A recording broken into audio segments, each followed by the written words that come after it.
Well, hello everybody. This is Dr. Carmen Bryant, Car Chronicles. Welcome. Thank you for joining me. You ready? So all the videos that I've done, I can't recall whether I did one on TikTok in reference to cognitive dissonance.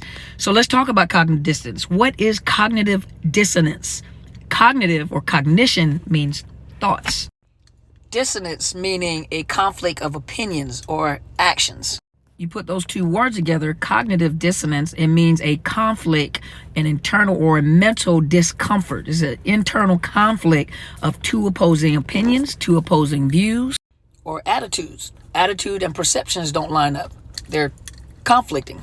So when people are struggling, when they have this internal conflict on the inside with these two opposing views, people tend to, number one, in order to relieve the discomfort, they either reject it, explain it away, or what you would know as justify it, or avoid new information altogether, which can cause a conflict with the hearer and the doer, or the person trying to give the information. Could be a therapist that's trying to give the information, or a coach, or a mentor, but the person that you're trying to present this new information to cause or make them or try to help them change the way that they're thinking, they will fight you. They will smear you. They will dog you out, or they will fight. That's why I tell you guys all the time, it's a hard job to be somebody's coach or therapist or mentor, because you're dealing with cognitive dissonance, and oftentimes these people are attacking you because you're trying to introduce new information to help them to change the way that they think. What do you think cognitive behavior therapy is?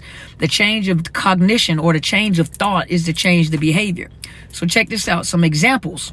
This is a simple example. It's kind of basic, simple example. You have a person that smokes. Now, you've been introduced to information. You've been to smoke cessation. You see how it affects the body. You see what it does. You see emphysema. You see cancer. So you have all this information concerning smoking. And on the other hand, smoking tends to decrease your anxiety. It keeps you thin. You're not gaining any weight because you're focused on smoking. It keeps you stress-free. It gives you something to do. It keeps those nicotine levels at a certain, it gives you a certain level of calm. So now you have facts, you have the truth, and then you have the way that you feel, your feelings. And so now for most people, they're now conflicted and they feel guilty, and they either going to try to deny the fact that this information exists, and later on when something happens, they're just in denial. I can't believe this. Or number two, what they'll do is they'll come up with their own explanation to justify why they're doing what they're doing. And so they'll come up with a plan to decrease that what's the word, that tension, that conflict on the inside of them by making up another rule. They come up with another answer for the smoking. And go to part two. Hey, this is Dr. Carmen Bryant, Car Chronicles. This is Cognitive Dissonance, part 2. So as I was explaining in the other video, in part 1, the example that I was giving was about smoking. And so here you have the facts about smoking. You see the facts. It causes cancer. You've seen people with emphysema. You've seen them with the port in their neck, the trach, or whatever that is, with the speaking thing. Y'all forgive me. That is a sensitive topic. But you also see what smoking can do to people, that it can kill, their health. You get the information from smoke cessation. They give information in reference to what happens to the lungs and everything. And on the other hand, you're dealing with the emotions behind it. The emotions behind it is, it helps me with stress. It keeps me from eating so much. This is a stress relief. I have a certain level of nicotine in there, psychological addiction, everything. So the turmoil, the tension on the inside, this conflict, because cognitive dissonance is that conflict, that internal conflict. And what people do is they will come up with a justification as to why they're doing what they're doing. For example, it keeps my weight down. So what I'll do is, in order to justify continuing smoking, it keeps my weight down, and I don't want to be overweight because the job that I have, I'm in the military, and I have to keep my weight down. So, I have to pick between the two. And so I just choose to continue smoking. Then on top of that, I'll stop, when I'm ready. When I'm ready to stop, I'll stop. And what I'll do is I'll just, instead of smoking a pack a day, I'll just smoke 5 cigarettes a day.